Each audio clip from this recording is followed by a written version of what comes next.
You're listening to Beyond Wellness Radio, bringing you the cutting edge in health, biohacking, and sports performance. Stay up to date and listen anywhere and anytime on your computer, tablet, or smartphone by subscribing on iTunes. Catch your host, Dr. Justin Marchegiani, as he answers your burning health questions as well as interviews from world-renowned guest experts. For more Beyond Wellness Radio, go to beyondwellnessradio.com. Hey there, it's Dr. Justin Marchegiani. Welcome to Beyond Wellness Radio. Feel free and head over to beyondwellnessradio.com where you can access our full podcast transcriptions. While you're there, you can also sign up for our thyroid and female hormone video series. This series goes into the root cause of why your hormones are out of balance. While you're there, you can also schedule a functional medicine consult with Dr. Justin, myself, where we'll dig deeper into the root cause of your health challenges. Feel free and think of sharing this podcast with at least one person. This podcast grows by people sharing it. Sharing is caring. If you can think of one person that can benefit from this information, please feel free and share it. If you're enjoying the podcast, make sure you subscribe on iTunes. You can also click below the video or podcast where you'll see the iTunes review button and leave us a review. You can also sign up for the newsletter at beyondwellnessradio.com where you'll get updates before anyone else. Thank you so much and enjoy the show. Hey, it's Dr. Justin here. Today we have Luke Storey on the podcast. I met Luke maybe 1 to 2 months ago over at the Bulletproof Conference. He's a great guy, and I think he's got some really cool things to share with all the listeners today. Luke, what's cooking, man? How's it going? It is definitely not cooking here in sunny Southern California. We've been having a little bit of a storm spell here, which has been amazing. So I'm actually feeling nice and wintry and cozy this beginning of the year, which is great. So I'm good. Love it. Love it. What'd you have for breakfast today? What did I have for breakfast? I had my supercharged bulletproof coffee, which includes some essential oil of cinnamon, some Hisho Wu extract, usually some reishi extract, but I'm out of that. And then grass-fed butter and or ghee, some brain octane oil. So that's kind of what I'll drink after I meditate. But the very first thing I do is a glass of super cold, raw, fresh spring water, unadulterated, unozoned, UV'd, just right out of the mountain, which is amazing. And I have that with a little bit of sea salt and a couple drops of nascent iodine. So that's the first thing. Then I have a really nutritious but highly disgusting kind of green. You can't even call it a smoothie because a smoothie implies that it tastes good. You think of Jamba Juice or something. Yeah. I had a buddy of mine down here for the New Year's, and you know, every morning I get up and I want to share my routine, so I'd make him this green drink, and he honestly had like a really hard time drinking it. And that will have a couple raw pastured egg yolks.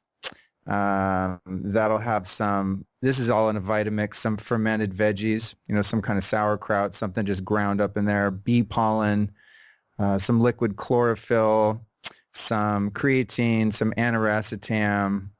Smart drugs. I love it. Yeah, some B vitamins, chia. Chia is what got my friend because I want to like slow down the digestion process of all that stuff. Otherwise, it just tends to kind of run through you. Yeah. All this spirulina and this nasty seaweed and all this stuff.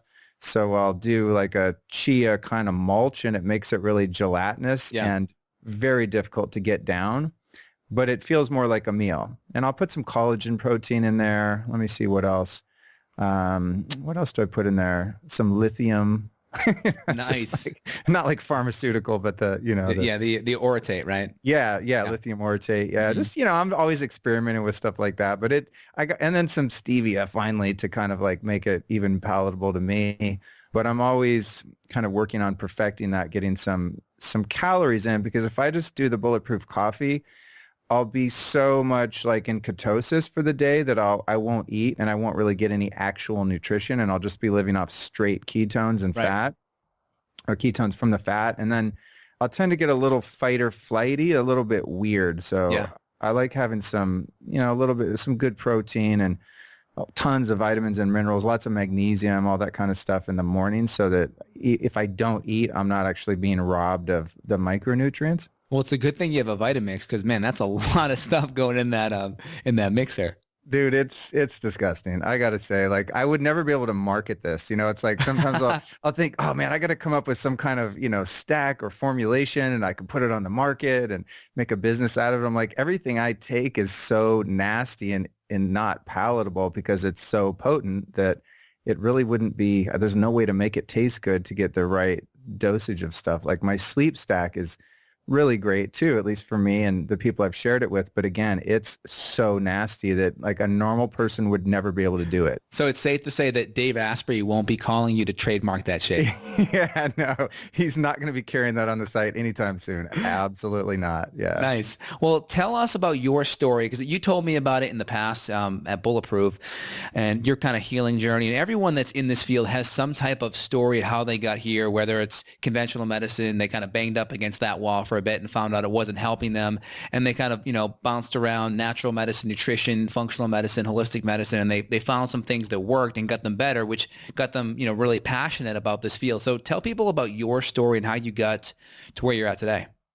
Sure. Well, like most human beings, I wasn't willing to really change anything about my lifestyle until my back was against the wall. And this is what I find with clients that I work with and friends and family. They're not really interested in much of my health and spiritual shenanigans until they're like at some kind of a bottom and there's a crisis. My business partner, for example, her dad was having some serious health problems. So she went and got all her labs done and found out she had some deficiencies. And now all of a sudden, after being a partner of hers for 7 years, she's like, so tell me about these vitamins, So I'm like, that's what I've been telling you for 7 years. She's like, yeah, but, I wasn't ready. So my story is, I grew up in the 70s, right? I'm 45 now. So I grew up with a mom and a dad who were divorced, but were both kind of health nuts in their own right at that time. So I was the kid that, like, if you came to my house, it totally sucked to do sleepovers because there were no Captain Crunch berries, there was no Wonder Bread, there was no margarine, there was no white sugar. Health food at this time was like, my mom would cook me a lot of beef liver and pork chops, and then we ate a lot of granola, man, a lot of granola. So it was like the health food, those bulk bins at the health food store and stuff like that. And thank God health food has progressed a lot, but I had an awareness of, supplements. I think when I was 5 or 6, God bless my mom, she would hand me this gargantuan handful of pills to take. And I don't know, she was kind of a hippie, she was born and raised in Berkeley. And I think she was just exposed to sort of natural foods and supplementation and stuff. And then my dad was I never like to call him a redneck because he's not dumb and he's not racist. And that's, redneck implies that or infers that in some way. Yep. He's a really smart guy and he's a very open and loving guy, but he's like a Colorado cowboy mountain man who is into rodeos and racing stock cars. And he was just this rugged hunter, fisher kind of guy. But somehow way back in the day, even in maybe he was a little later, maybe in the 80s, he was really into health food and vitamins. And I remember when the first kind of health protein bars came out, they were those Tiger's Milk bars. Yeah. Those were like the first kind of health bars that were an alternative to candy bars. And he would buy those by the case. And of course, lots of wild meats, venison and elk, and even the occasional bear, which was disgusting. So I was kind of around that, but I had a lot of emotional problems when I was a kid, and there was, some traumatic experiences that I went through. Parents were divorced and just a lot of sort of weird stuff happened. And, I just was kind of emotionally and mentally disturbed and had a lot of issues in school and was essentially a juvenile delinquent and had a really hard time getting along with people and was just very isolated and sad and just not a happy kid. So as I got into my teen years, I started to develop my own version of coping skills, and I started to kind of escape through music and rock and roll. And then as that world became appealing to me, along came drugs and ways that I could just kind of handle myself socially, and developed a lot of really unhealthy kind of coping mechanisms and kind of went into my own little world. And, eventually as a teenager got some therapy and was sent away to this boarding school, and it helped me get a little bit closer, but it really took up until I was about 26 of just totally living I don't know how you could say it, just a really unhealthy life, just partying and definitely not on the path. But even while I was kind of in this self-destructive lifestyle, I would still practice health stuff. I remember I used to drink like wheatgrass juice and smoothies from the health food store. And I'm smoking like 2 packs of cigarettes a day. I'm partying like a maniac and playing in these rock and roll bands in Hollywood. This is like into my early 20s. And then I'd go get these like bitter melon juices. I don't know if you've ever tasted bitter melon. It's an herb, from the Amazon, and you can juice it, and it literally almost makes you pass out. It's so strong.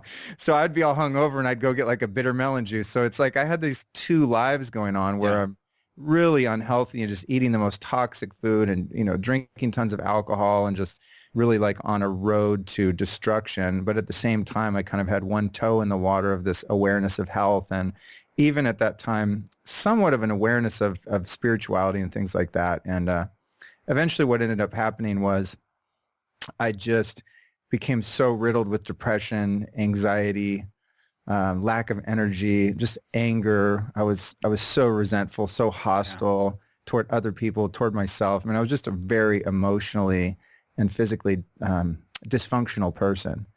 And so, in my mid-20s, I kind of just hit this brick wall in the depths of my own personal hell and sought help. And then around 26, I just started on this road to recovery kind of in every way, beginning with really developing, some awareness of spiritual practices and meditation, and picking up spiritual books and teachers and just researching and practicing that. And then along with that, becoming more physically healthy. And that's been a journey of 25 years of perfecting that from being a soy-based vegetarian, that was really sick. And, I had like a 5-year period where I basically lived off soy and gluten because I, heard that meat was bad for you and, whatever. There's been a lot of misadventures and a lot of dead ends that I've tried in terms of improving my health and just general well-being and my mentality. But I have managed to uncover a lot of stuff that works. And so as I lived in Hollywood and worked in the entertainment industry as a fashion stylist and playing music and stuff like that, I started just kind of coaching friends and sharing my discoveries with them. And that leads me up to today, all these years later, where I have a fashion school that I run. I'm a CEO of a company called School of Style, and that's kind of my day job. And then I have this newly blossomed business, which is coaching people and helping people discover, a better lifestyle. I'm a lifestylist, and that's what my podcast is called. Yeah, and your podcast is over at Luke Storey, STOREY.com, where everyone can get signed up for that podcast too. Thank you for that. Yeah, so now it's about helping people add all of these different practices and elements into their life in a, the word holistic is kind of played out, but there's no other way to say it. It's kind of a fully integrated system where you're looking at sleep, your water, what you're cooking with, the products you use to clean your house, what you put on your body, the interior of your car, the mattress that you sleep on, your meditation practice, mindfulness, looking at spiritual principles, just how you deal with emotional stress and all of this kind of stuff, how you find a connection to whatever your interpretation of God is, for lack of a better term. And I think it's just a great time because so many people are becoming interested in just becoming more healthy mentally, physically, spiritually, even before I find they have to hit a real bottom and a brick wall. I mean, I have people that are pretty high functioning, clients and friends, and I look at them, they seem fine, but they kind of see this crazy stuff that I'm up to, and they're like, well, tell me a little bit about that. I'm like, what's wrong? And they go, I don't know, I'm happy, but I want to be happier. I want more. I think it's a really good sign that people are interested in being optimized, not just like, well, I guess I'm okay.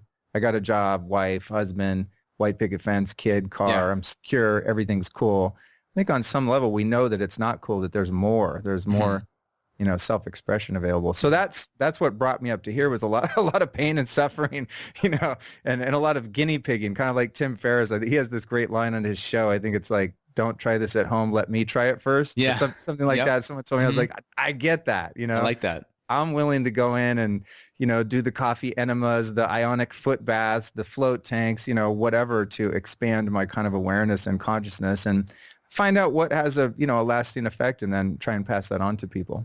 That's cool. And you mentioned to me how important diet was. I know you mentioned, I think it was the GAPS diet was a big one for you, kind of pulling you out of it. And you were partying a lot. You were doing a lot of, I think you mentioned drugs. You were kind of burning the candle at both ends. How important was the diet piece to kind of your recovery? Well, it's funny. I wish that, as I was just getting sober really and learning how to function without the crutch of drugs and alcohol in my life, which was for a long time, honestly, like a really great way to cope. Yeah. It's like you're angry, go to the bar. Yeah. A few pints later, I'm like, what was I worried about? I forget. It's fine. It's like, I think, I had a lot of fun and had some really crazy adventures and a lot of psychedelics too. I mean, I had a lot of spiritual experiences that were very real exploring the psychedelic realm. And so, there was some value in it, but at a point, as I said, it got bad. But unfortunately, at the time when I really became willing to find a more meaningful life in every way and started just, wanting something more out of life, the health scene back then was very much geared towards, vegetarianism and veganism and things like that. So that's kind of the route that I went, and raw food and all this kind of stuff. This is back in mid to late 90s. And this is like when people thought like, soy products were good for you, like fake meat and stuff like that. But the main problem that I had, and what I know now that I didn't know then, was that I was totally dependent on glucose for energy. And for someone that's in recovery that has a brain that's literally Swiss cheese from God knows how many chemicals and, days in a row of not going to sleep, literally, just like talk about burning the candle, burning everything at both ends, and figuratively and literally, then to come off that and then to live on sugar, essentially. So my moods in the beginning, when I first started this journey, my moods were so erratic, and my emotions and just my mental state was so precarious and so kind of flammable. I was always in fight or flight because unknowingly I was just living off carbs. I mean, all I ate was pasta, bread, candy, ice cream.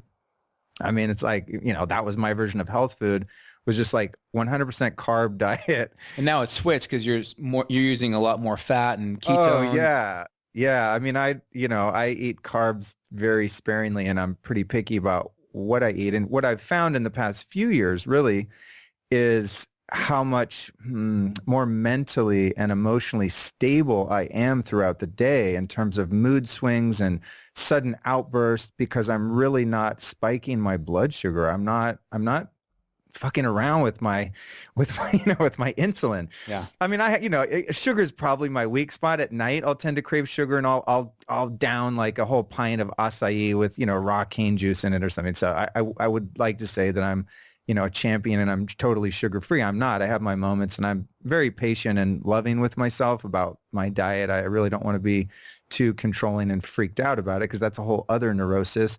But I have to say that the diet piece for me has mainly been getting off of a high carb diet and a high sugar diet, and avoiding gluten and soy, and avoiding things that are inflammatory. So when something, this stuff better than I do. It's like, I didn't know for years I was eating a totally inflammatory diet, and that my brain was literally inflamed. And it's like, Scott, it's amazing that I actually managed to kind of get my shit together and, have, even a chance at sobriety and a sense of well-being, because, like I said, my moods just fluctuated so much. I was so crazy because I had no fat. This was in the low fat days. This is like the mid 90s, late 90s, where fat was still the bad guy. I mean, cholesterol and eggs would kill you. And, there's all this misinformation and propaganda regarding diet.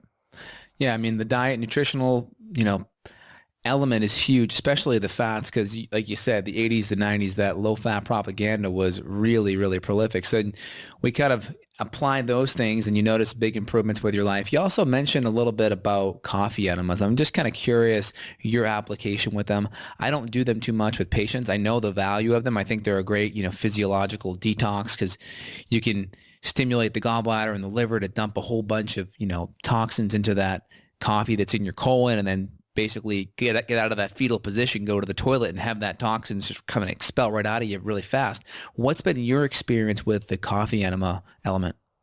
That's funny. Well, actually, I'll back that up by just, no pun intended, I'll back that up by just saying, actually, you know what? That was one of the very beginnings of my physical healing and recovery, where I stopped getting, dude, I used to be, my immune system was so trashed from living through my teens and 20s. I had the flu all the time. I had colds all the time. I was so toxic. And really the first thing I did, and I have to give credit to Dr. Richard Schultz, who's kind of an old school American. He studied under Dr. Christopher. He's like into the American herbs, like American home soil, kind of local. Was that him? Local is cool. Did he do the Schultz colon cleanse? Was that him? Yeah, exactly. So he's got a company called American Botanical Pharmacy, which is strangely kind of underground. Like a lot of celebrities, it's in Venice. A lot of celebrities shop there, and it's an online business. But he's for some reason kept everything in-house. You can't buy his stuff at Whole Foods, or it's only just direct to consumer, right? But a friend of mine that I played in a band with, Greg Stewart, he worked there, and he's the one that first turned me on to Dr. Schultz. And Dr. Schultz, number one thing that he'd start you with was getting you regular. And his whole thing was about getting your colon working. And so he would do that through these bentonite clay cleanses, where essentially you'd stop yourself up with all this clay, then take all this, what's that? Caris agarda, I forget the name of the herb, senna leaf, stuff like that, senna leaf pod, like really pretty harsh laxative herbs. Where like, laxatives, where dude, you're like in your car on the freeway like, at 3 o'clock, and you're like, okay, well, I guess I'm just soiling my seat. I mean, it was like sudden impact, emergency EMP landing type stuff.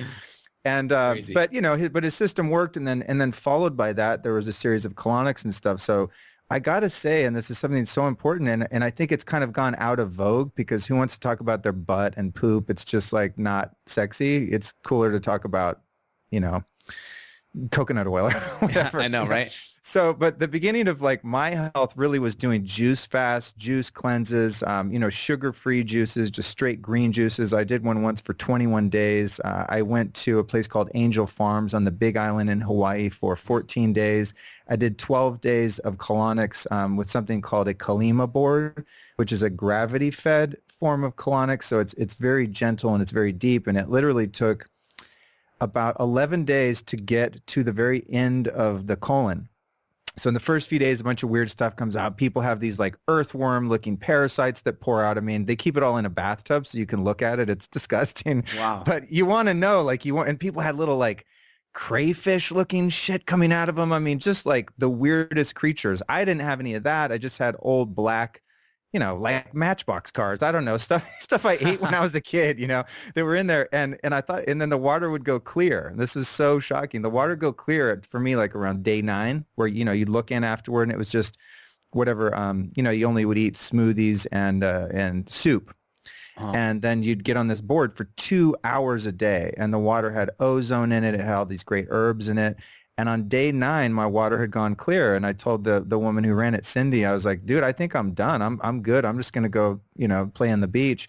She's like, nope, come back tomorrow. There's more. And I'm like, this lady's crazy. Sure enough, day 10, this black, and I'm sorry, you listeners, if you want to tune out right now, if you have a queasy stomach, hit the mute button. But I mean, just this black, essentially like tar came out for the next 2 days. And so I think by day 12 or 13, it had gone truly clear. And I tell you, man, from that point, that changed everything. And then I would do just periodic, 3 day in a row colonics, just kind of standard colonics and stuff like that at clinics here in LA. And that was just a regular based colonic you did over on Hawaii? In Hawaii, it was called a Kalima board, which I actually bought one of those myself. I still have it. It looks like a big blue surfboard, and essentially it's gravity fed rather than pressure fed. So is it on an incline? Are you inclined exactly. up on it? Okay. Exactly. And so, no, actually, your body's not inclined. It's just that the bucket is elevated. So it's got just gravity pressure. I see. You're actually laying flat with your butt at a slight incline. And then it's a very narrow, kind of like a Bic pen size tube. And again, sorry guys, I guess if they're listening to your show, they can handle it, right? They can handle it. Yeah. We're not on Oprah or something, but it's essentially like a Bic pen about that thick. And then it has 2 little holes in the end, and it goes quite deep inside you, like all the way up into, I guess what's the very end of your colon? The transverse? No, not transverse. It's descending. Descending. It probably goes up obviously the rectum to the sigmoid part. There you go. There you go. Descending. Yeah. Okay. There you go. So it goes way up there, and it just gently allows the water in there, and then you don't like hold the water. So it's much less obtrusive than a water pressure based colonic, where you have a bigger tube, more water, and the water's forced in with pressure. So there's no pressure, and you don't hold the water on a Kalima board. The water just gently runs in and out. And this is similar to what you do with your coffee enemas too? Well, Would you do your coffee enemas that way too? Getting to the coffee enema, so I found out about those years and years later. And by the way, if you're going to do a coffee enema, word from the wise, make sure that you cool the coffee. Yeah. You don't want to burn your colon. Yeah, that's not fun. I've kind of come close to doing that. But, I found out about that way later in the game. So, it took years to get my digestion really working right. And, through using HCl and enzymes and, just all sorts of stuff to get my bile production up and all that stuff.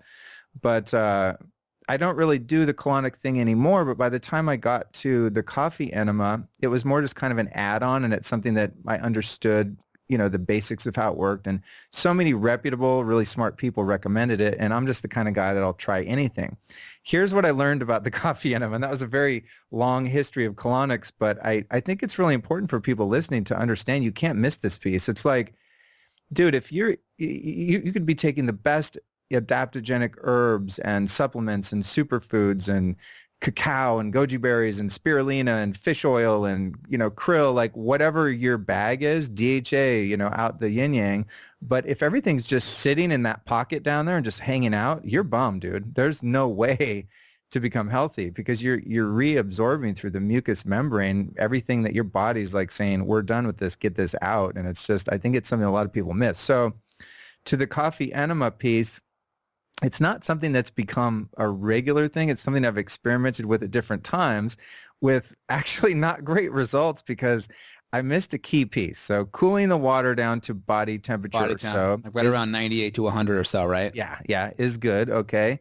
So that's a start. But the thing that I didn't know is you want to do a preliminary enema first to empty out, to make sure that you're empty because it's really hard to hold the coffee. If you get the coffee in and you already kind of have a full house, it's rough, dude. And it's like, it's really, really hard to lay there on your side and hold that coffee enema in because it's quite a few ounces. I forget the recipe, but you're taking in a bit of coffee, like more than a cup.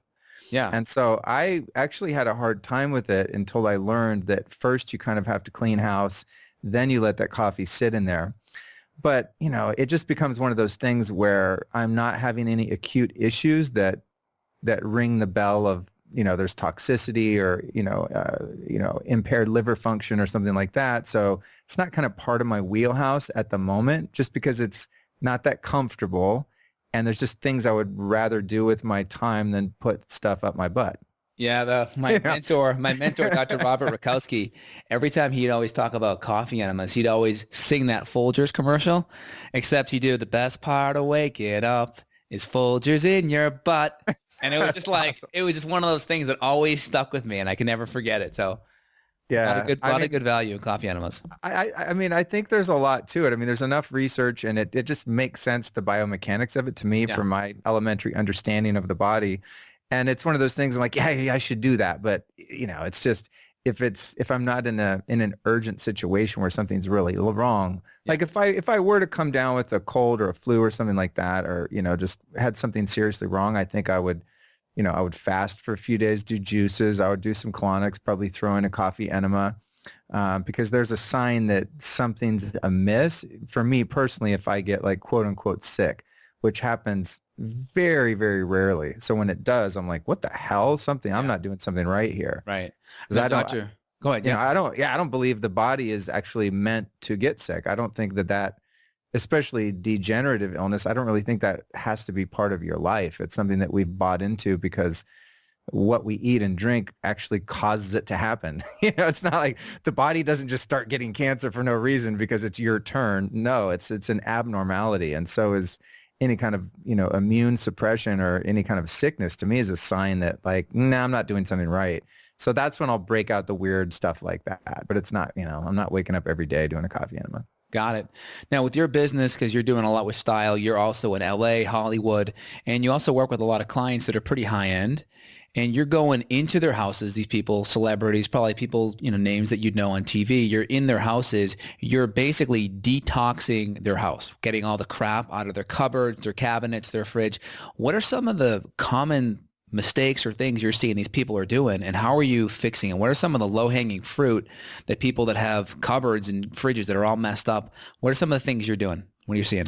Well, this is how I got into this business is I'm working with people for years, styling celebrities, working in the entertainment industry in Hollywood. And I'm on this like extreme health path. I'm like meditating every morning. I'm listening to spiritual audiobooks. I'm going to yoga all the time. I'm, hiking. I'm in the outdoors. I'm going to the hot springs. I'm in the ocean. I'm on superfoods, herbs.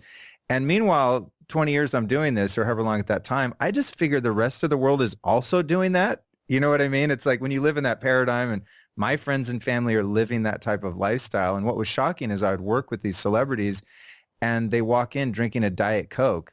And I'm sitting there going, resisting being that a-hole that's like, hey, do you know that aspartame is like, bleh? Yeah, exactly. I mean, I went through that phase and my friends are like, yeah, you were that a-hole, Luke. If anyone's listening to this, I admit it. I've gone through I'm the food police phase where I'm like, you order dinner and I'm sitting there like, okay. I'm nodding my head and looking at you with disgust. So that's not a very good approach. But what I noticed is people would walk in drinking Diet Coke and I'm thinking, okay, you just did a film and you got paid $41 million. Like, aren't you smart? Don't you have people around you that tell you that Diet Coke is literally rotting your brain? And so it started to become apparent to me that I could be very useful to people that are very talented and educated and worldly in many ways, but they just, because they haven't had something tragic happen, they don't really necessarily know.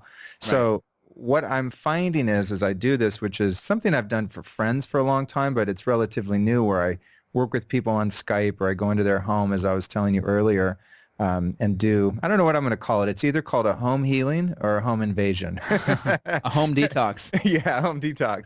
But essentially, what I find the first line of defense is the first thing I'm going to look at is the water that they're drinking. Huge, yeah. A lot of people, man, they're using like a Brita filter. They're making baby formula with like Brita filtered tap water.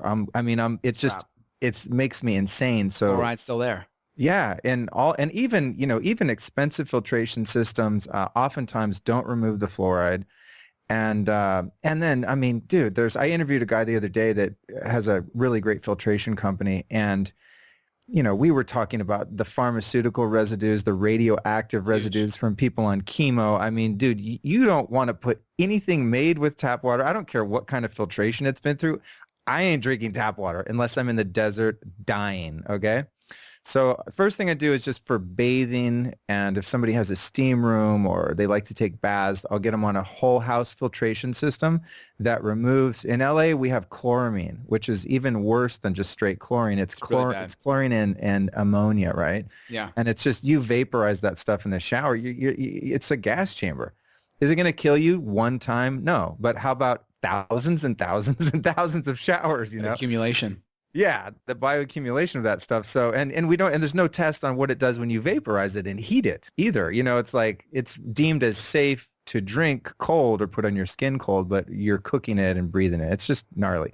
Yeah. So the first thing I'll do is get people's home water filtered, then get them drinking spring water. In Southern California, it's great because I have, a friend, my friend Makunde, Fountain of, I can't remember the name of his business ever because I just know his name, Fountain of Truth Proof. I'll send it to you if you want to put it in the show notes, but he delivers amazing spring water to people here. And you can even get Mountain Valley or Castle Rock, water delivered. So the drinking water, the bathing water is the number one thing because most people have no clue, or they're drinking like RO water, reverse osmosis water, or they're drinking distilled water, which even like the World Health Organization has stated that leaches minerals out of your body. So, most people just don't have a clue about water, and they don't understand that just the bioelectric system that our meat suit is, that how crucial the type of water and the energy of that water is putting in your body. So that's number one. And then what I'm finding is, as I said, I'm like shocked that everyone isn't up to speed on this, but I'm finding a lot of people, dude, they have a lot of MSG in their house still because they don't understand that monosodium glutamate is cloaked with all these hidden names. I mean, there's an actual conspiracy to keep this stuff in food, to keep food addictive by the big food companies. It's like you have big pharma and you have big food. And so there's all these names, like the one that people don't know about a lot. And it's not 100% of the time MSG, but one of the main ones is called spices. Dude, if you're eating a food that has spices in it, then it would say oregano, thyme. Let's say what the spices are. Yeah, it was like, yeah, it'd say like organic oregano, organic pepper, salt, whatever. So if something has spices, yeah, it's pretty suspect. And then there's, yeast extract. There's all these sneaky names that they use. So even if someone's aware of, MSG or monosodium glutamate, there's all kinds of hidden additives, which are really, really dangerous. And so so there's that piece. Then there's the artificial sweetener piece. I just want to add one thing there too. Yeah. For my one of my stocking stuffers that my brother-in-law got me for Christmas just 2 weeks ago was some barbecue spices. And he kind of knows, how my inclinations towards health and all these things. So he's in Kansas City, and there's big barbecue in Kansas City, right? So he's in one of these big barbecue stores, and he's looking for a barbecue spice that does not have added sugar and MSG. He told me out of the whole store, he only found one spice out of hundreds, if not thousands, that was sugar-free and MSG-free. And I couldn't believe it. This is Kansas City, Missouri, right? This is like barbecue capital of the world. So it's really tough to find these things. Yeah, it is. And it's funny you mentioned barbecue sauce, because the last home invasion, I'm just going to call it a home invasion, because with most clients, that's what it is. I mean, I'm literally nuking their entire kitchen and really the whole house by the time you get to the EMFs and then no VOC paint and ripping out the synthetic carpet and everything else. I mean, it really is like potentially a whole remodel. But yeah, this one particular client who will remain unnamed to protect his anonymity, it was so crazy how addicted he was to MSG, and particularly liquid smoke flavoring and barbecue sauce. Those are the two things. I was taking them out of the cabinet, and I look at it, I go, nope, out of here. Corn syrup, MSG, just nasty poison that I mean, literally, you couldn't force me to drink it. If you were like interrogating me, I mean, that would be a way to help me give up the secret password or the combination to the safe is like, make me drink that barbecue sauce. Oh, especially liquid smoke. It's terrible. Oh, dude. So, but what was crazy is you could really see the neurological mechanism of that addiction at work. He literally said to me, and I'm going to go back there with the film crew and we're going to reenact it because my guys couldn't make it that day because it was so golden. He said, I'm putting it in this bin. He goes, let me just get one more smell. Oh, yeah, he told me this. Let me just have one more smell, man. Well, can I just smell it once more before you get rid of it? I mean, he was like a junkie. One more hit. Barbecue one sauce. more hit. Yeah, dude.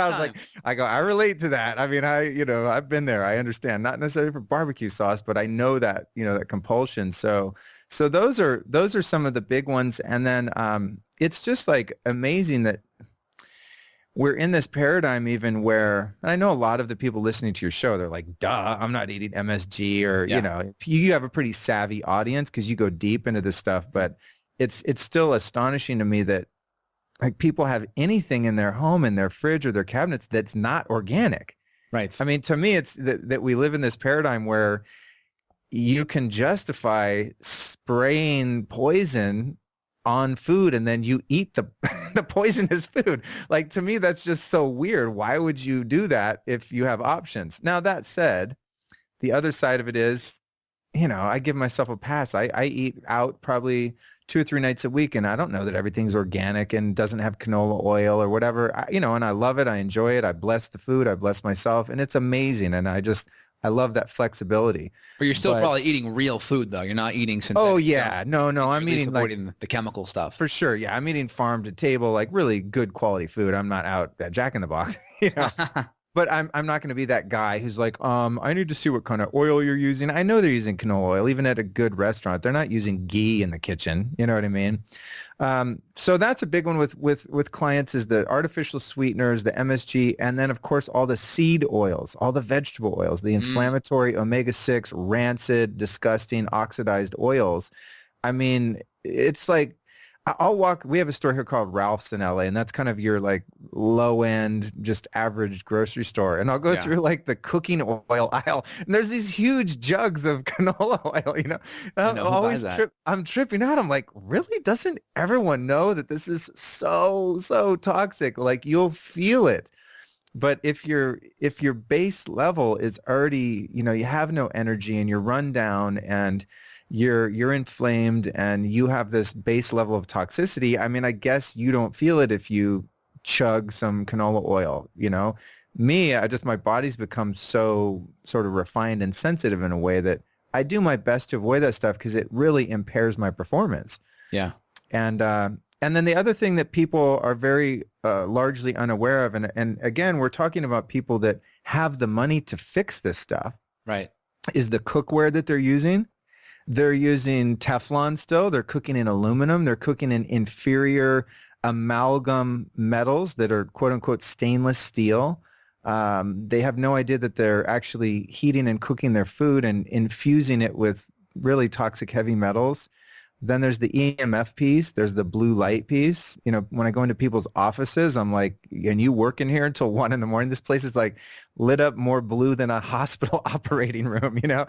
It's just like, and no wonder you're not sleeping, you know? It's there's all these cascading issues that result from just really your home environment, you know? So I would say those are probably the top issues that I run into and try and just get to the root of first. So just to kind of recap it, we got a lot of the refined vegetable oils, which we know get rancid and create a lot of free radicals in the body. We got the refined sugar, we got the aspartame and the MSG, and then also kind of the lighting environment. Is that right? Yeah, absolutely. Yeah, the lighting environment, and then also just the EMF load, the EMF pressure in one's house. I mean, you know, oh man. Do you have any EMF filters at all? You know, I don't have filters. What I do to mitigate it for the most part is everything's grounded. I have a grounding pad under my feet right now. My computer is actually grounded through a USB cable. I've got a grounding like half sheet at the foot of my bed. So that's the way I do it. And if you take like a skin test EMF meter and you touch it to your skin when you're grounded, it actually neutralizes the EMFs. But I live in an apartment now. I was living in a house where I had no Wi-Fi signals, no smart meters, no cell towers close by. Now I live in the thick of the city. And dude, if you turn on, like I turn my laptop, there's like 45 Wi-Fi signals, you know, so. You see them all lined up, right? Yeah, in your network? It's just crazy. When I moved in here, I couldn't sleep for about the first 2 months very well. And it could be psychosomatic. I don't know. Maybe I'm paranoid of EMFs, but I've gotten a little bit more used to it, but I keep my Wi-Fi router on a timer, so it's only on. Actually, I manually turn it on if someone comes to visit, but I'm hardwired when I do my work. But if I do leave it on, it's on a timer, so it goes off when I go to sleep. But there's not a lot I can do right where I'm situated. We're lucky enough we're half lucky. We have smart meters in LA, and you know, if people listening to this show, man, there's a documentary you have to watch. And I'd love if you put this in the show notes. I have no motive other than to just enlighten people. Let's hear it. There's a documentary film you can stream online for about $4, and it's called Take Back Your Power.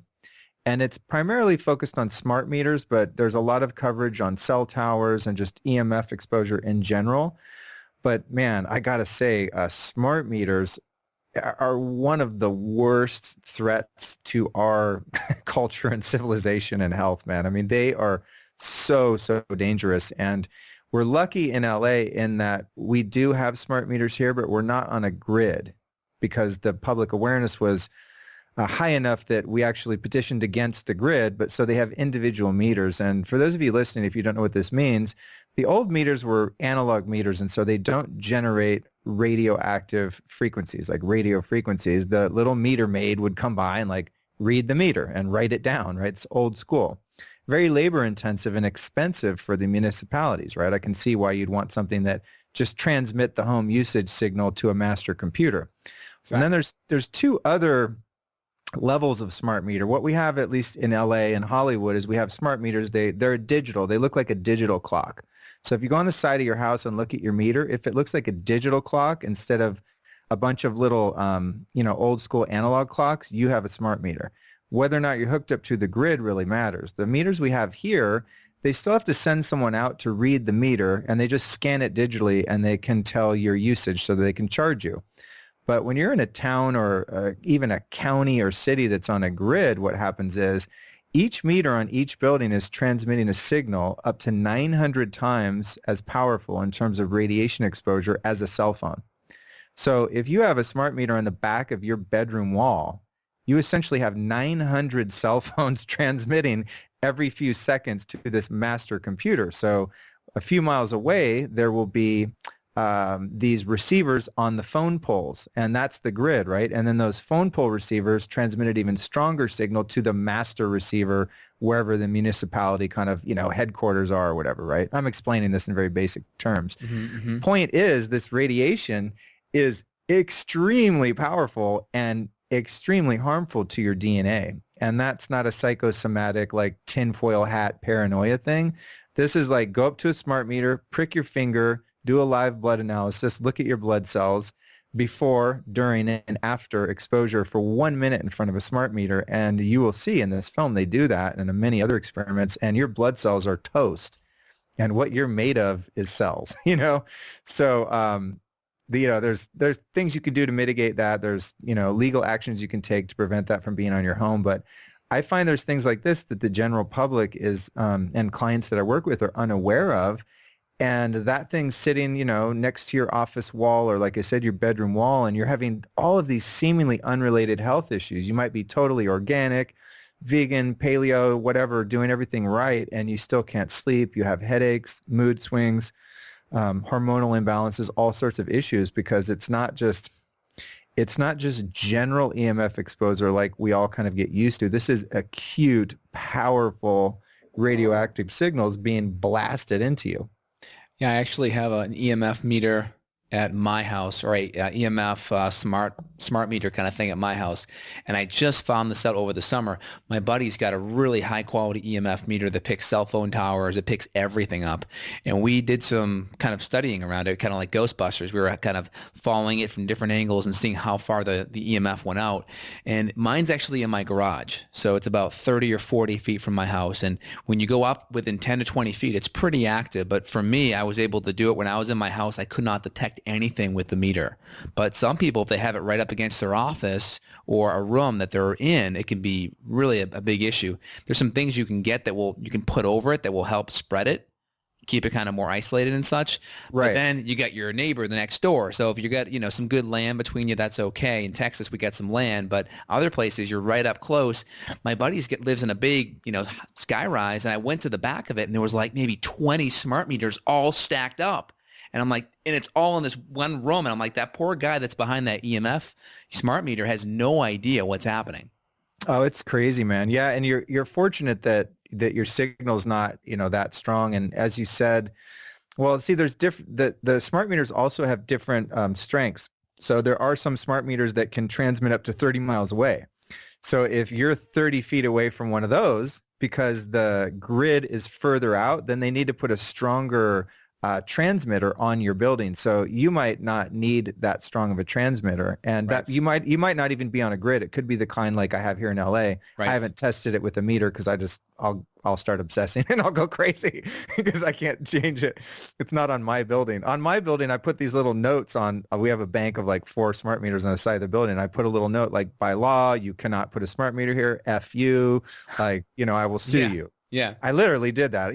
I'm nuts, but listen, man, I care about my health. It's like, Exactly. I there's so many things that you can't control. You got to just live your life and be happy and as free as you can. But if there's something I can do something about, and you're right, you can, actually, I think they sell them on Amazon now. There's these little smart meter blockers. They're around $30 or $50. They're made of like Mylar or like a screen kind of mesh, and they're super easy. And you can just cap your smart meter, and it eliminates up to 99% of the exposure, which is really cool. Smart Like you meter said, guard RF. Smart there you meter go. guard RF on Amazon. There you go. Yeah. But if you live in a building that has a bank of them and it's next to your apartment or your unit, dude, you better move. Like, Get out of there.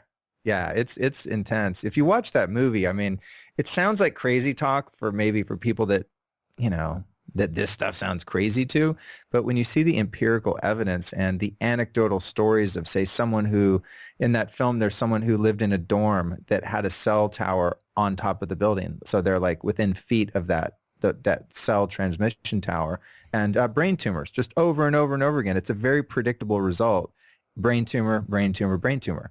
It's just our biology is not set up to withstand that level of radiation on an ongoing basis. You can drive by a cell tower. Oh, there it was. It's gone. But to live next to one, it's like I see office buildings in LA where there'll be a huge bank of the, those cell transmitters. And then it's like on top of someone's office. Like their office window, their computer is 6 to 10 feet away from those things.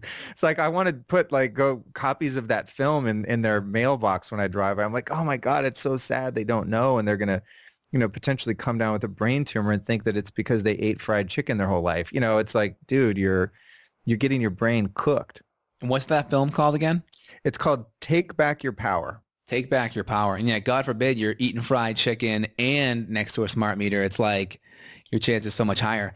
And I know anecdotally, a lot of neurosurgeons will tell you that, the older cell phones had the external antenna. Now we have internal antennas, but that typically the tumors would be on the side of the person's the cell phone that they would talk on, right next to their ear, above that temporal area of their skull. And it would be in the shape or in about the size of that antenna. So wow. It's anecdotal, but that's been, notated by many neurosurgeons. Yeah. Yeah. I recently got a case that, according to their claims, mitigates a lot of the radiation. It's called a Pong case, Pong. And this, what it does, it sort of actually boosts your antenna too, but it sends the signal away from the front of the phone. So it sends the radiation out the back of the phone away from, I always talk on a speakerphone and try to keep it, a couple feet in front of my face.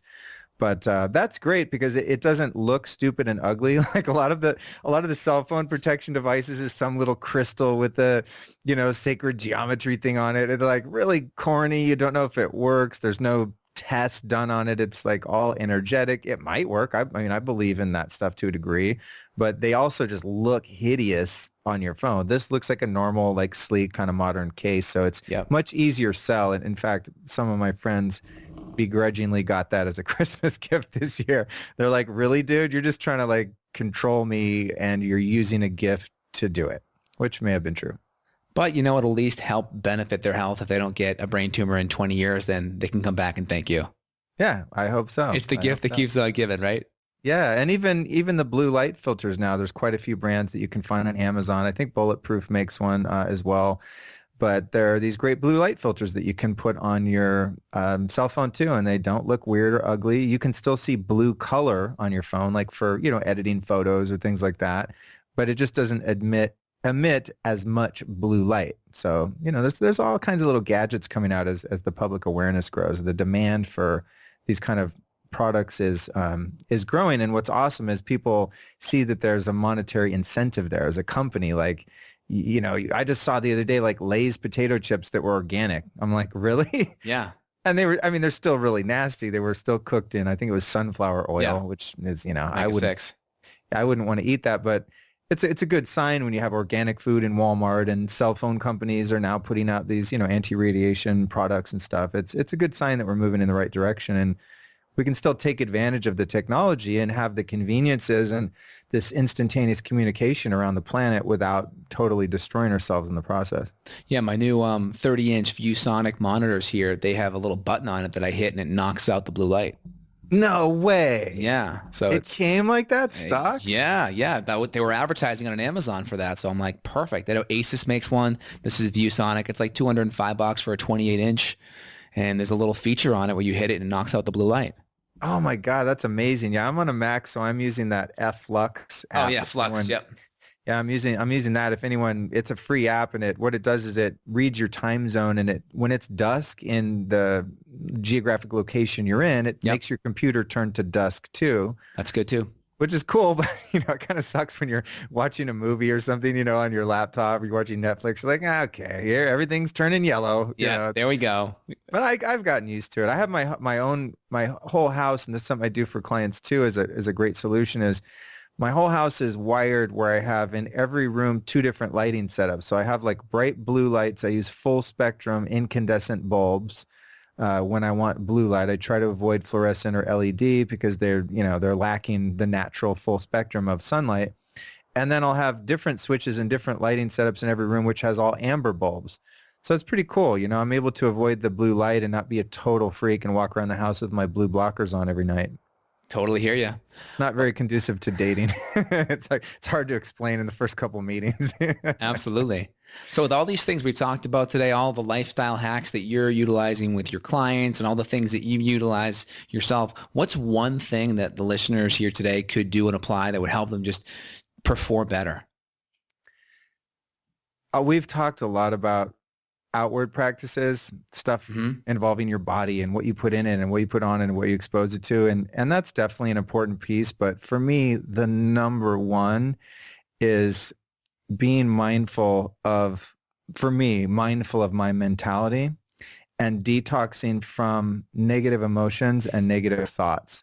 And this is like, honestly, personally, my life's work is to develop a deeper sense of who I really am outside of my emotions and my thinking. And this, goes into meditation, I guess you could say, as one of the primary ways that I've been able to work on that within myself, to where a negative emotion arises, a negative thought arises, and oftentimes I'm able to actually spot it and witness it as, I don't know how to say this, but sort of a phenomenon outside of me and who I really am. They call this in Buddhism the witness state, right? Yeah. So developing a sense of oneself that's something other than thoughts and emotions and those lower states of ego, or the lower states of kind of your animal survival self. And so I would say detoxing from negative emotions and thinking is the number one goal for me in my life, because I think that you could cheat a bit on your diet. You can give yourself a little bit of leeway, but for me personally, I can't give myself much leeway in terms of energizing negativity, fear, anxiety, envy, resentment, hostility toward other people, jealousy, self-condemnation, shame, guilt, just those lower states of emotion that are so sticky and so tempting for some of us. I think, finding your own spiritual means by which to overcome those things and work on those things, the number one, as within, so without, starting on the inside. And then there's a positive cascade or domino effect that when you feel better emotionally and you have more of a sense of connection, then I think it's easier to not eat the chicken McNuggets and do the green smoothie. It just they start to feed each other, where you feel better about who you are and you have more self-respect and self-love, and you start to treat the vehicle a little better too. I like it. Yep. Keep those good positive thoughts coming. How do you fret out though? Because sometimes things happen in our lives that, hey, we all got to pay our taxes, right? That's something that we can maybe consider negative, but we got to do it. There's things that we have to do that we may consider negative, but we got to at least internalize it so we can take action. How do you fret out things that are just, a negative thought that you can kind of sidestep versus something that may be negative, but we got to do something about it, because if not, there'll be repercussions. Yeah, don't get me started on taxes. There's another great documentary you can watch on that. It's called America, Freedom to Fascism, directed by Aaron Russo. Aaron Russo. There you go. Yeah. That's a good one.